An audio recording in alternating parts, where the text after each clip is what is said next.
Paz e graça a todos, é um grande prazer estar com vocês hoje para gravar mais uma pré-aula. Chegamos e passamos já do meio da revista.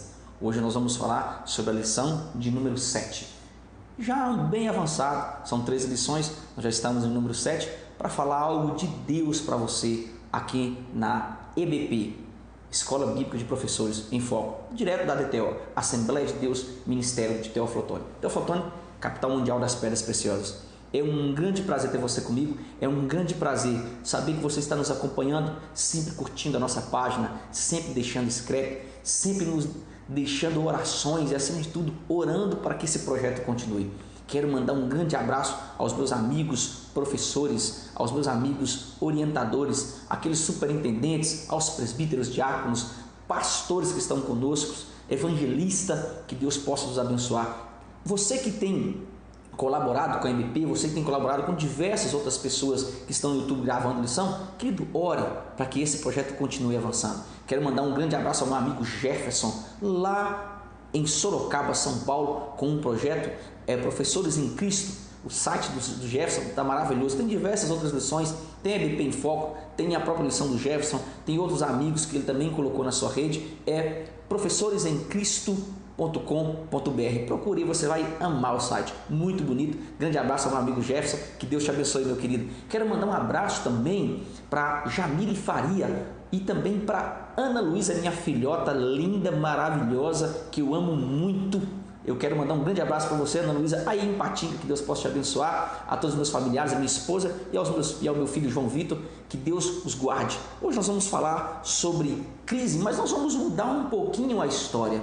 Nós vamos partir para uma outra história hoje e eu quero falar um pouquinho sobre o conceito família e queria que você entendesse. Então eu quero mandar um abraço para minha família, todos eles amo de coração.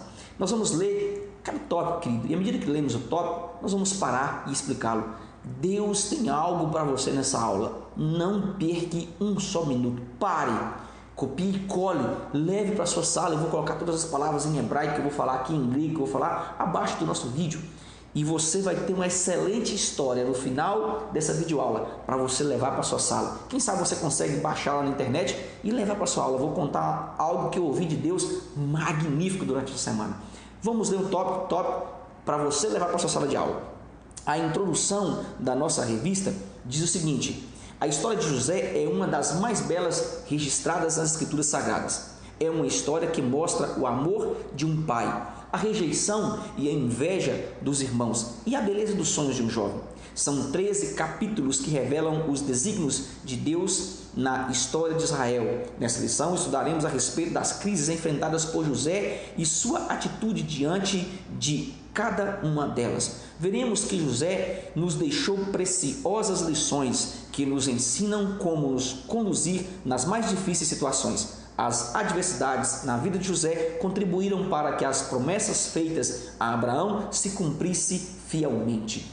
Essa introdução, querido, é algo de Deus para a nossa vida. Há algo de Deus para a nossa vida. São 13 capítulos a história de José. Quando nós somamos em numerologia, eu sou apaixonado por numerologia, 1 com 3 dá 4, que é o tempo de provação. 40 dias no deserto, 40 anos peregrinando, 40 dias sendo tentado de Jesus, a 4 as estações do ano. É excelente você ver isso aqui.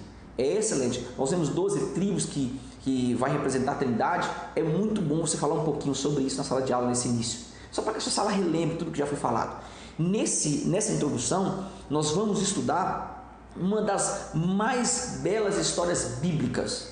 Essa história bíblica, ela vai nos mostrar como nós devemos nos comportar, como nos comportaremos em meio a uma crise familiar.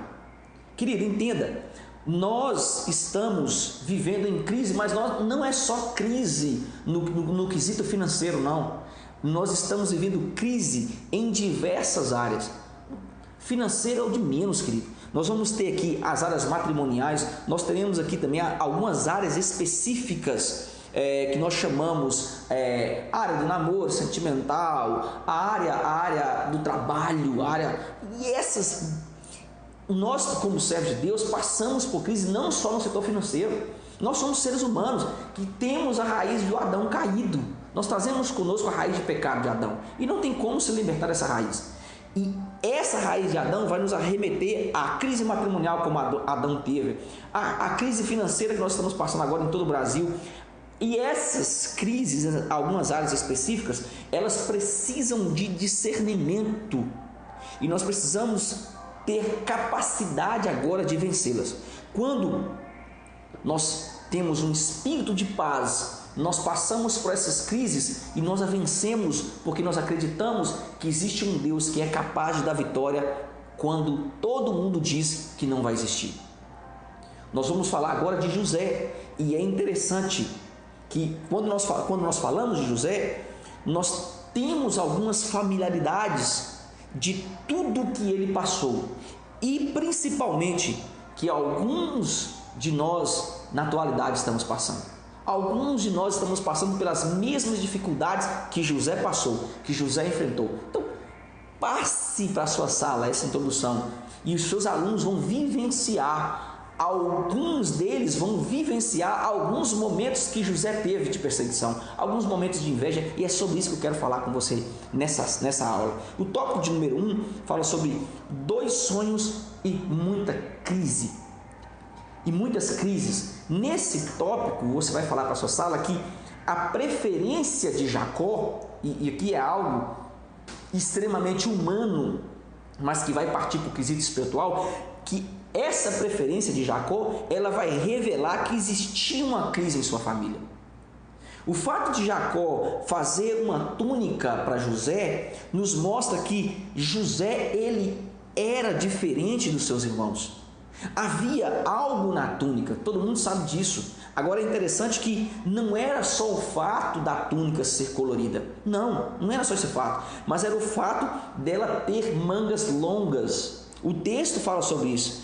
Por que o fato de ela ter mangas longas, pastor Elias? Pois naquela época, querido, só usava mangas longas quem era rei ou quem era filho de rei. Ou rei ou seus filhos. Então o texto vai nos deixar bem claro que José também era filho da velhice de Jacó.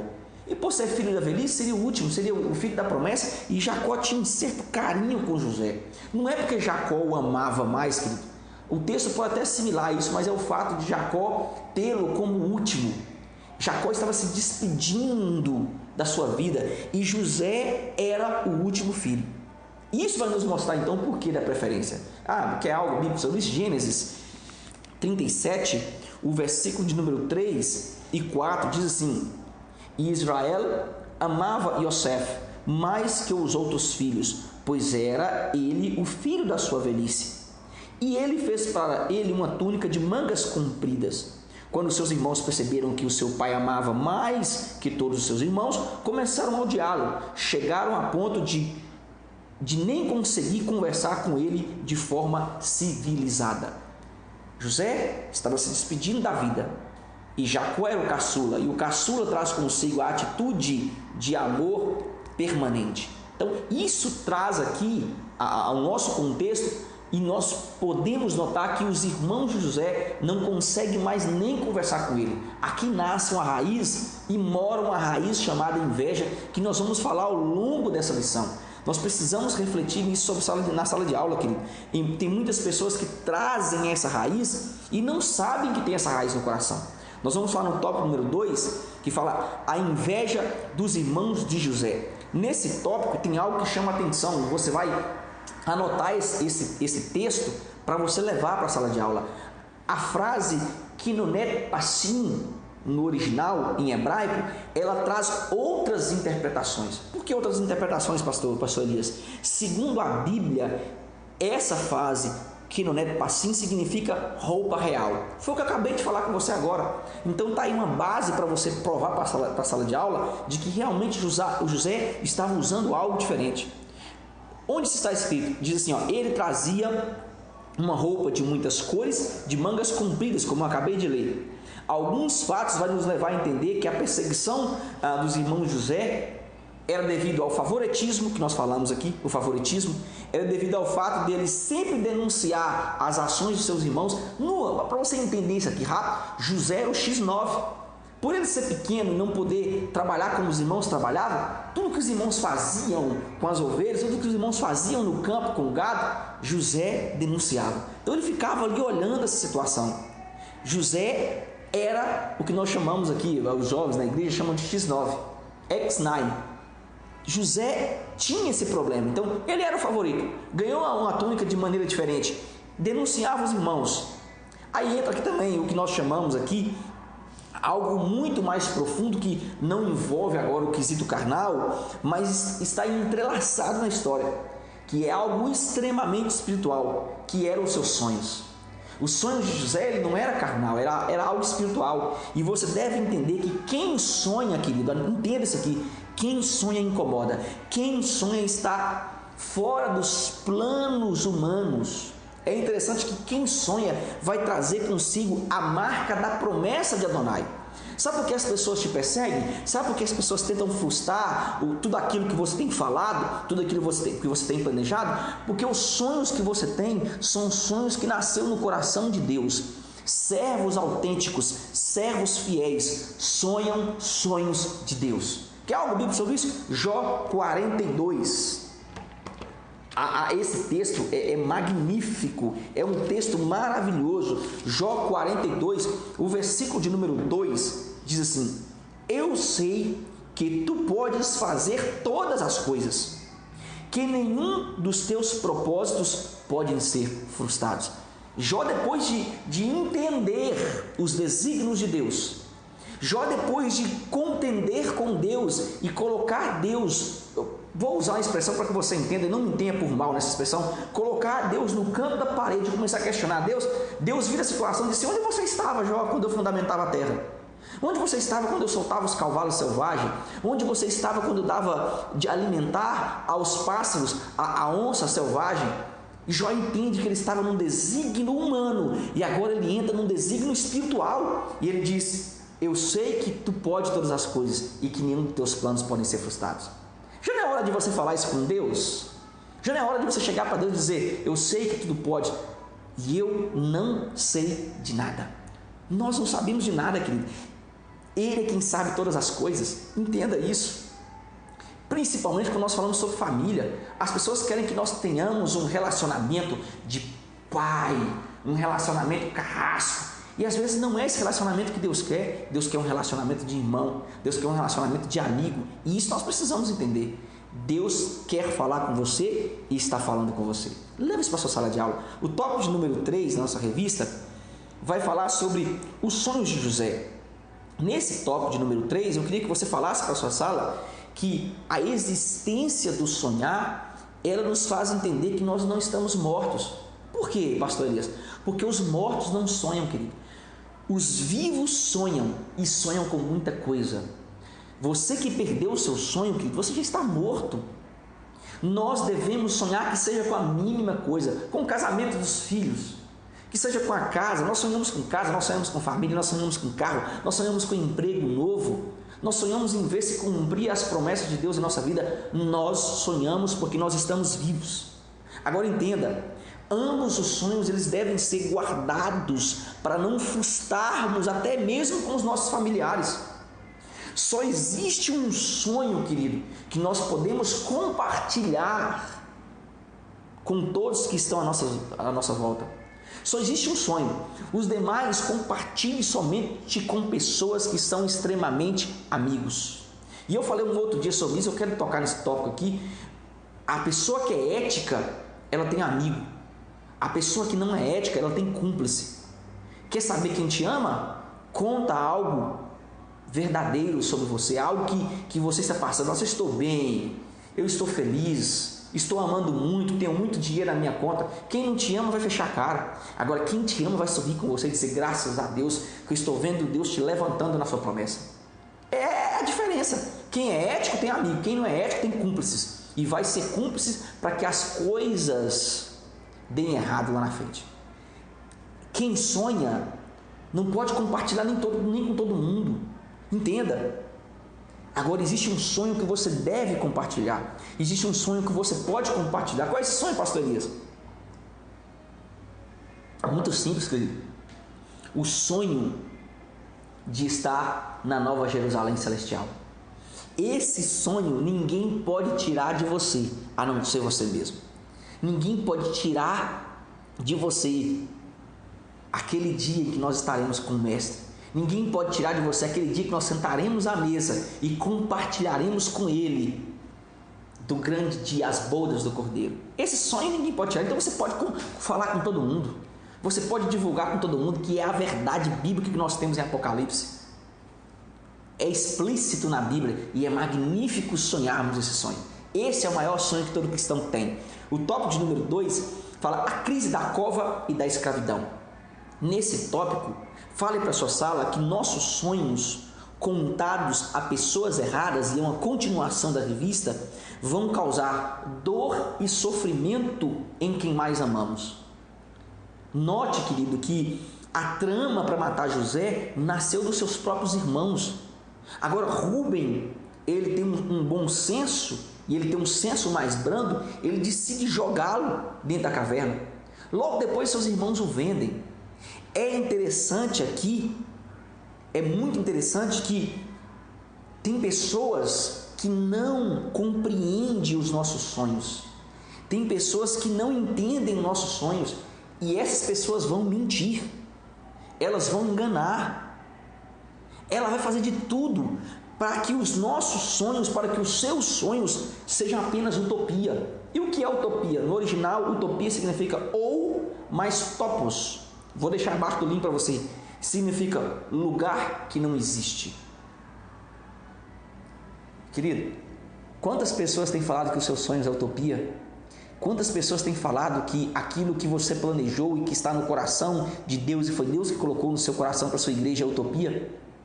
E você se frustrou, você parou, deixou que essas pessoas plantassem uma raiz de amargura no seu coração? Deixa eu te dar um conselho como pastor agora. Já é momento de você pegar aquele sonho, tirá-lo de dentro da cartilha, tirá-lo de dentro da gaveta e trazer à tona, porque é você que Deus quer usar para que o reino cresça nessa terra. Não são os seus inimigos, é você. É você. O tópico de número 2 do item 2 fala sobre algo de extrema importância para que nós possamos refletir, e ele fala José na casa de Potifar, seguindo essa história de José. Nesse tópico você vai ver que a maldade das pessoas que tentam contra os sonhos sempre vai esbarrar onde? Vai sempre esbarrar nos planos de Adonai. Vai sempre quebrar a cara nos planos de Deus, querido. Quantos sonhos que eu tive, que eu deixei engavetado, que um dia eu desengavetei, mas não foi eu que desengavetei. Eu apenas coloquei na prática, e Deus os tirou e colocou para que ele acontecesse. Se esbarrou nos planos de Deus. Então, do poço para a casa de Potifar, olha que interessante. José agora é vendido e ele sai do poço para a casa de Potifar. Sai como escravo, tudo bem. Mas é interessante que mesmo José, ele sendo escravo, ele traz consigo a atitude de um rapaz vencedor. Não é hora de você lamentar, querido. José, ele não se desespera. José, ele não reclama. José sabe que Deus é poderoso, que acima de tudo iria cumprir o que lhe havia dito, o que havia dado a ele nos sonhos. Sonhos é sonhos. Só tem sonho quem está vivo. Tem uma música que Sérgio Lopes diz assim: sonhos, quem nunca teve sonhos para sonhar? Eu sei que muitos cansam de esperar e perdem a fé em Deus. Quantas pessoas têm perdido a fé em Deus? E ela continua dizendo assim: sonhos, na vida de quem guarda a sua fé, é só uma questão de tempo. Nunca aconteceu de Jesus desapontar um filho seu. Ele nunca desaponta, querido. Nunca desaponta. Então entenda, vai se cumprir. Vamos para a Bíblia. Gênesis 39, o versículo de número 3 e 4, diz assim: seu senhor percebeu que Adonai estava com ele e que Adonai fazia prosperar tudo o que ele fizesse. E Yosef agradou-lhe com seus serviços e seu senhor apontou como administrador de sua casa. Ele confiou todos os seus bens a Yosef. Entenda, aonde você colocar a planta dos pés, Deus vai trazer e vai prosperar. Porque Ele quem fez e Ele é quem te deu esses sonhos. Leve isso esse tópico número 2. O tópico de número 3, do item 2, fala o seguinte, fala: José prosperou na casa de Potifar. Leve para a sua sala aqui, de mordomo agora, José, como mordomo que ele recebe a bênção de Deus e ele passa a governar as coisas do faraó, de mordomo agora ele vai a traidor. José agora ele vai experimentar aquilo que nós chamamos a crise do engano. Talvez você não esteja na crise financeira, talvez você não esteja na crise sentimental, talvez você não esteja na crise sentimental amorosa aqui, talvez você não esteja na crise familiar, talvez você não esteja na crise da saúde, mas talvez você esteja experimentando a crise do engano, assim como José experimentou. Então ele experimenta agora a crise do engano e ele volta a ser prisioneiro mais uma vez. Querido, quantas vezes já te traíram? Quantas vezes as pessoas já te decepcionaram? Quantas vezes os seus parentes de posição te deixou a ver navios? Quantas vezes, querido? Entenda, a traição não é motivo para a desistência, a traição não é motivo para a ruína, a traição não é motivo para você se afastar de Adonai. A traição não é motivo para que você se afaste da igreja, a traição não é motivo para que você se tranque num quarto e busque a depressão. Não. A traição não é motivo para essas coisas. O campo humano não pode interferir em nossas promessas espirituais. Escute isso aqui, querido. O campo humano não pode interferir nas promessas espirituais que Deus tem para você. Quanto de nós deixamos as nossas promessas por rugas que nós temos no dia a dia? Quantos de nós deixamos as nossas promessas por rusgas que nós temos no dia a dia? É uma pergunta a ser feita na sala de aula. E agora você vai bater naquele aluno com palavra, com Bíblia, que deixou a sala de aula, que deixou o coral, que deixou a orquestra, que deixou o grupo de jovens, que deixou de evangelizar. Você vai navaiar. É aqui que a palavra divide ossos e medulas. Quanto de nós já deixamos alguma coisa por rusgas carnais? Deixamos o espiritual por rugas carnais. Faz uma separação. O que era para estar unido agora se separa. É interessante. Deus tem sempre o melhor, ainda que nós não consigamos enxergar, ainda que nós não vimos, ainda que nós não conseguimos apalpar. Deus tem sempre o melhor. Vamos para a vida de José? Gênesis 39, versículo 21. Eu estou em cima aqui, 21 ao 23, diz assim: No entanto, Adonai estava com Yosef, mostrando-lhe sua graça e obtendo favor para ele aos olhos do encarregado da prisão. O encarregado da prisão fez de Yosef o supervisor de todos os prisioneiros. Ele foi encarregado de tudo e de todos os presos, e de tudo que os presos faziam ali. O encarregado da prisão não verificava nada do que Yosef realizava, pois Adonai estava com ele, e tudo que ele realizava, Adonai fazia prosperar. Onde José chegou na prisão? Mas foi na prisão que o encarregado não questionou tudo o que José fazia. Pelo contrário, ele entrega a José a supervisão da prisão. Talvez você esteja no calabouço, mas é aí que Deus vai te prosperar, querido. É aí que Deus vai te trazer algo extremamente dele e extremamente íntimo entre você e ele. É na prisão que nós conhecemos quem serve e quem não serve a Adonai. Lembra de Paulo e Silas? Cantavam e adoravam. É hora de você adorar, é hora de você cantar. O tópico de número 3 da nossa revista traz algo muito bom para a nossa vida, que fala sobre sabedoria para administrar a crise. Como ser sábio em meio à crise? Como ser sábio e como ter uma noção do que Deus quer em meio à crise? Nesse tópico, você vai falar que as nossas ações denunciam quem somos.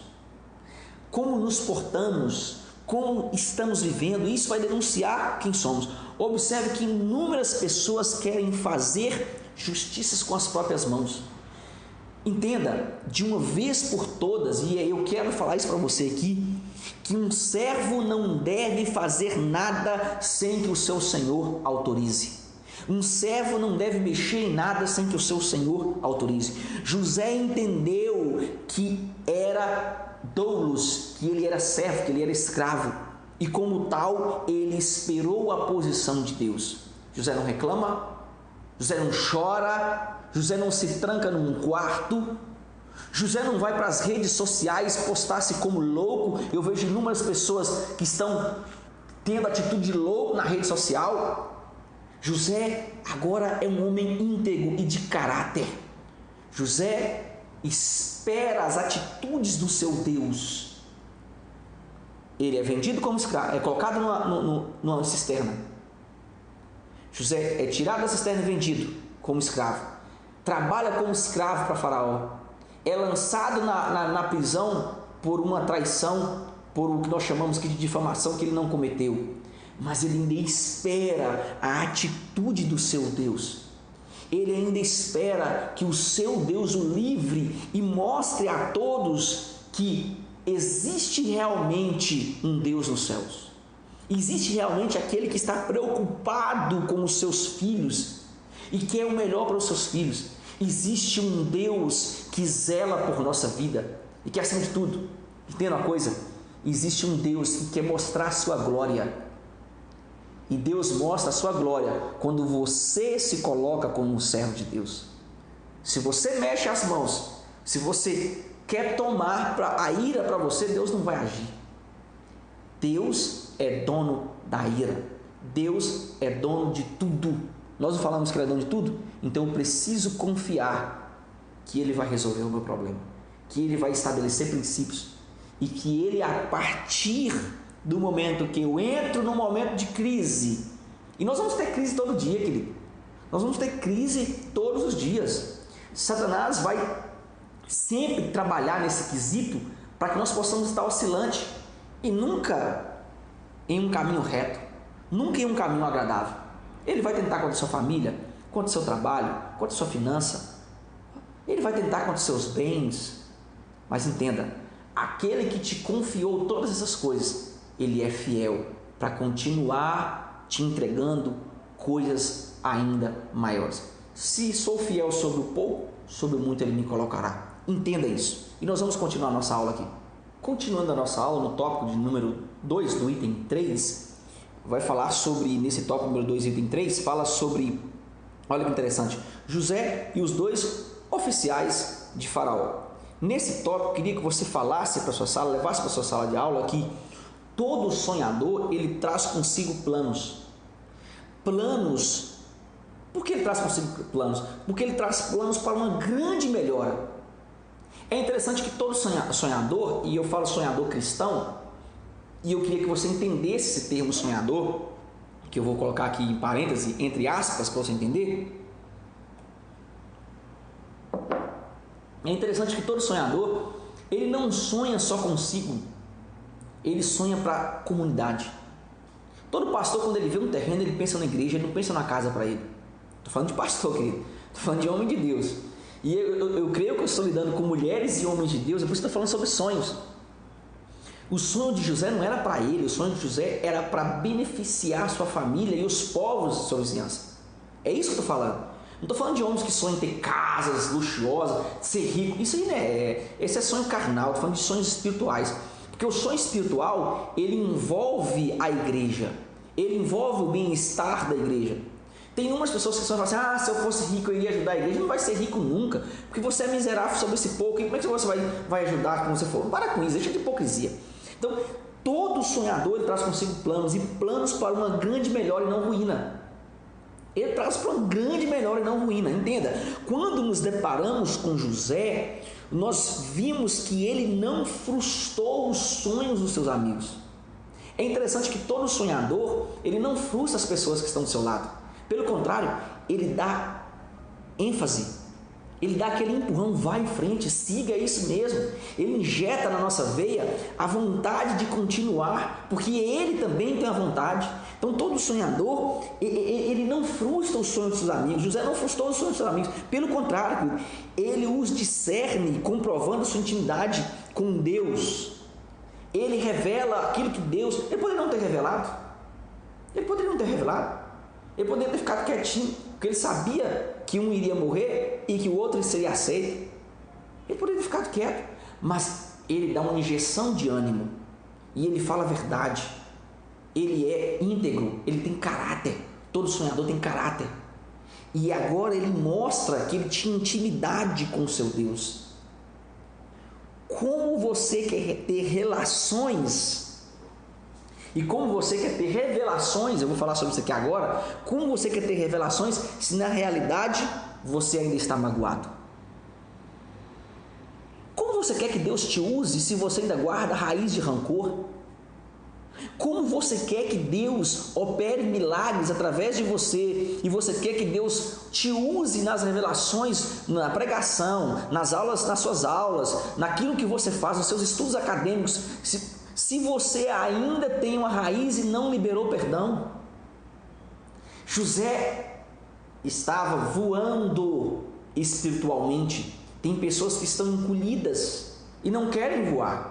Então entenda, nós precisamos abrir as nossas asas e colocar sobre nós o jugo de Yeshua, que é suave, que é manso. Nós devemos perdoar, nós devemos entender que o perdão traz cura para nós, não para os nossos inimigos.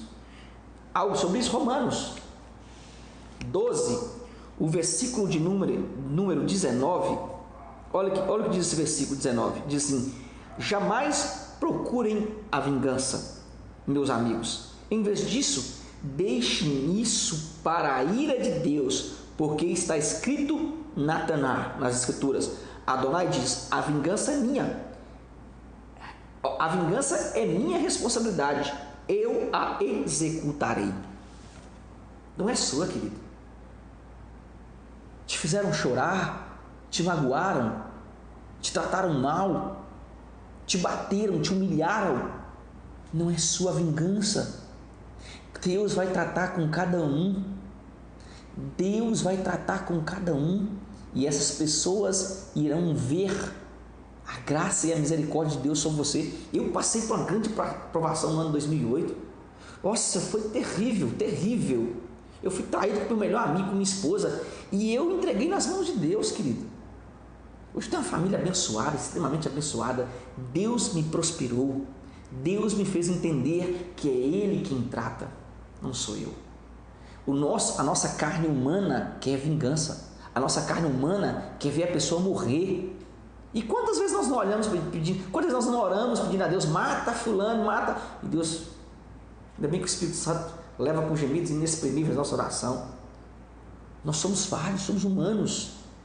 Mas a Bíblia diz que é Ele quem se encarrega de executar a vingança. É Ele, não nós. Deixe para Ele, querido. Leve isso para a sua sala de aula. O tópico número 3 fala sobre da prisão ao palácio de Faraó. Olha, nesse tópico eu queria que você falasse para a sua sala que quem tem sonhos, ainda que seja preso, ainda que seja vendido como escravo, olha que interessante. Quem tem sonho, ainda que seja preso, ainda que seja vendido como escravo, estou arrepiando todo aqui, querido. Essa aula, Deus está falando tremendamente aqui. Ele os guarda, Ele guarda os seus sonhos. Por que Ele guarda os seus sonhos? Eu acabei de falar sobre isso aqui.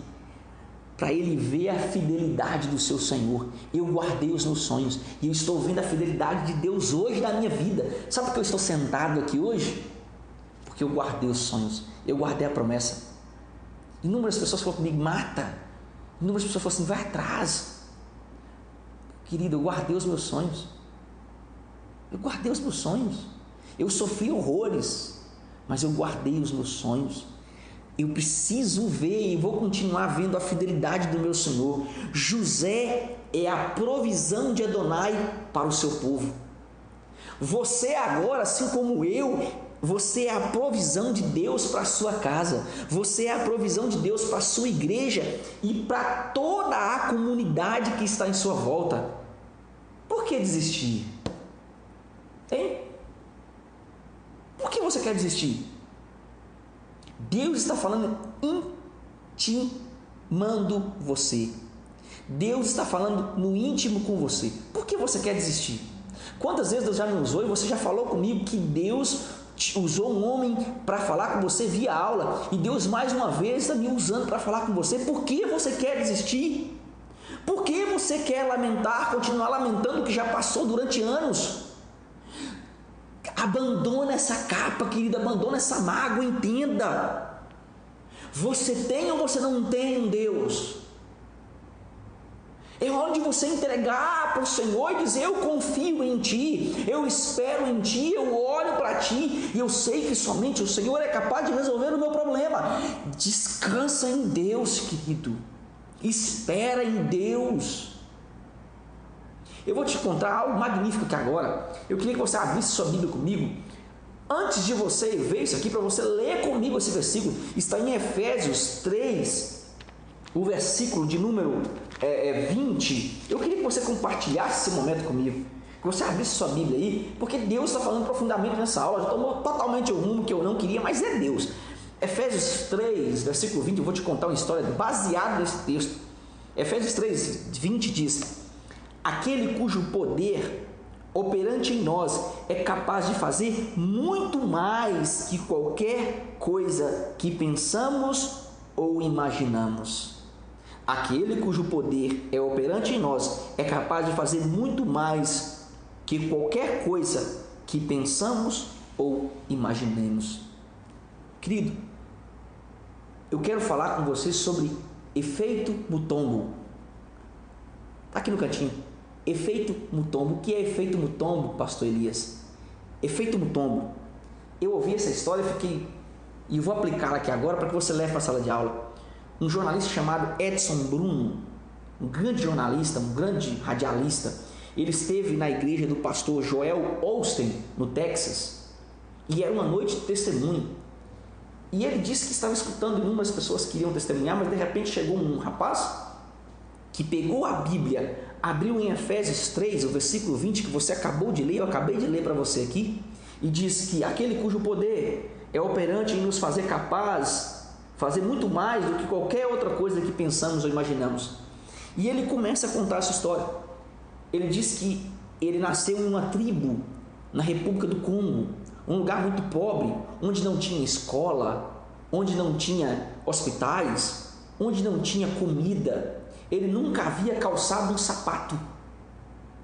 Ele disse que tinha com ele 12 irmãos e nenhum deles sabiam ler, nenhum deles sabiam escrever.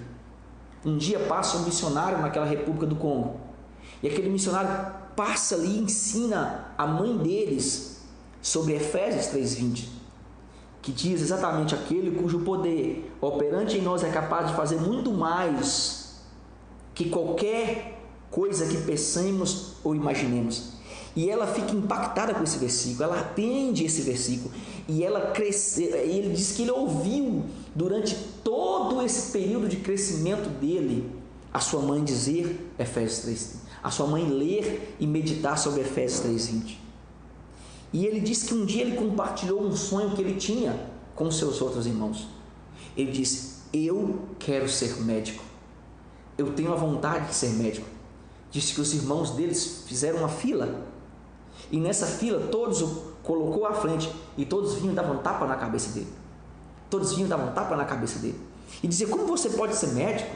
Como você quer ser médico se nós não sabemos nem ler, nós não sabemos nem escrever, se nós estamos em repleta miséria? E ele continuava dizendo, e eles faziam fila e continuava dando tapa na cabeça dele. Ele continuava sonhando e continuava apanhando. Mas o tempo foi passando, ele foi crescendo, e aos 17 anos ele estava com 2,18 m. Agora, quando ele falava sobre a vontade de ser médico, eles já não faziam fila para dar tapa na cabeça dele. Pelo contrário, eles olhavam para ele e ficavam todos quietos. 2,18 m, quem iria dar tapa na cabeça dele agora? Um belo dia, dizendo que naquela estrada empoeirada do Congo, ele estava indo, passa um homem no jipe, o encobre de poeira, para e volta e diz: rapaz, você quer ir comigo para os Estados Unidos? Ele disse: quero. Agora. O homem caminha toda a papelada, dentro de 3 dias ele vai para os Estados Unidos. Aquele homem, naquele jipe, era o dono do time de Houston Rockets. Agora você já sabe de quem estou falando. Sabe quem sou eu? Eu sou Dikembe Mutombo, efeito Mutombo. Dikembe Mutombo foi um dos maiores jogadores de basquete dos Estados Unidos. As melhores defesas eram de Dikembe Mutombo. Dikembe Mutombo sonhou e sonhava em ser médico. Agora ele estava dando testemunho dele na igreja do pastor Joel Austin e diz: eu estou me aposentando durante essa semana e agora eu vou voltar para o Congo, vou voltar para a casa dos meus pais para inaugurar o meu hospital, inaugurar o que eu sempre sonhei. E eu coloquei o nome dele Marie Mutombo, que é homenagem à minha mãe, que sempre lia para mim Efésios 3, versículo 20. Querido, deixa eu te dizer uma coisa. E ele diz no seu testemunho: eu só queria ser médico. E ele me deu um hospital. Eu só queria ter pessoas deitadas para que eu atendesse, mas ele foi e me deu inúmeros outros médicos para que eu tome conta. Ele me deu uma equipe de especialistas. Ele me deu homens que eu nunca sonhei em ter, e eu só queria ser médico. Agora eu vou inaugurar o Hospital Marie Mutombo e vou dedicar o resto das minhas vidas a cuidar de todos aqueles que nunca ouviram falar de um médico. O que você tem sonhado? O que você tem esperado de Deus? Quais são os seus planos? Quais são os seus sonhos? Será que você acha que aquilo que você tem sonhado é impossível? Aquilo que você tem pedido ao Senhor é impossível aos olhos do nosso Deus? Será que Deus não é capaz de realizar aquilo que você pede todos os dias? Qual o pai que, ao ver o seu filho lamentar, não vai atender? O que nós precisamos entender é que Efésios 3, o versículo 20, vai se cumprir na nossa vida. Aquele cujo poder operante em nós é capaz de fazer muito mais que qualquer coisa que peçamos ou imaginemos. E termina dizendo: a ele seja a glória da comunidade messiânica e no Messias Yeshua de geração em geração para todos sempre. Deixa eu te dizer uma coisa: Deus é capaz de realizar o seu sonho, ainda que aos olhos dos homens ele seja impossível. Ele quer realizar. Agora permaneça como servo, permaneça na sua posição, espere em Deus, porque Deus vai fazer. Eu creio que Deus vai fazer. Eu me despeço de você emocionado com essa aula. Me perdoe pelos princípios das lágrimas, mas que Deus possa te abençoar e possa derramar graça e unção sobre o seu ministério. Yahweh Shalom, e até a próxima aula.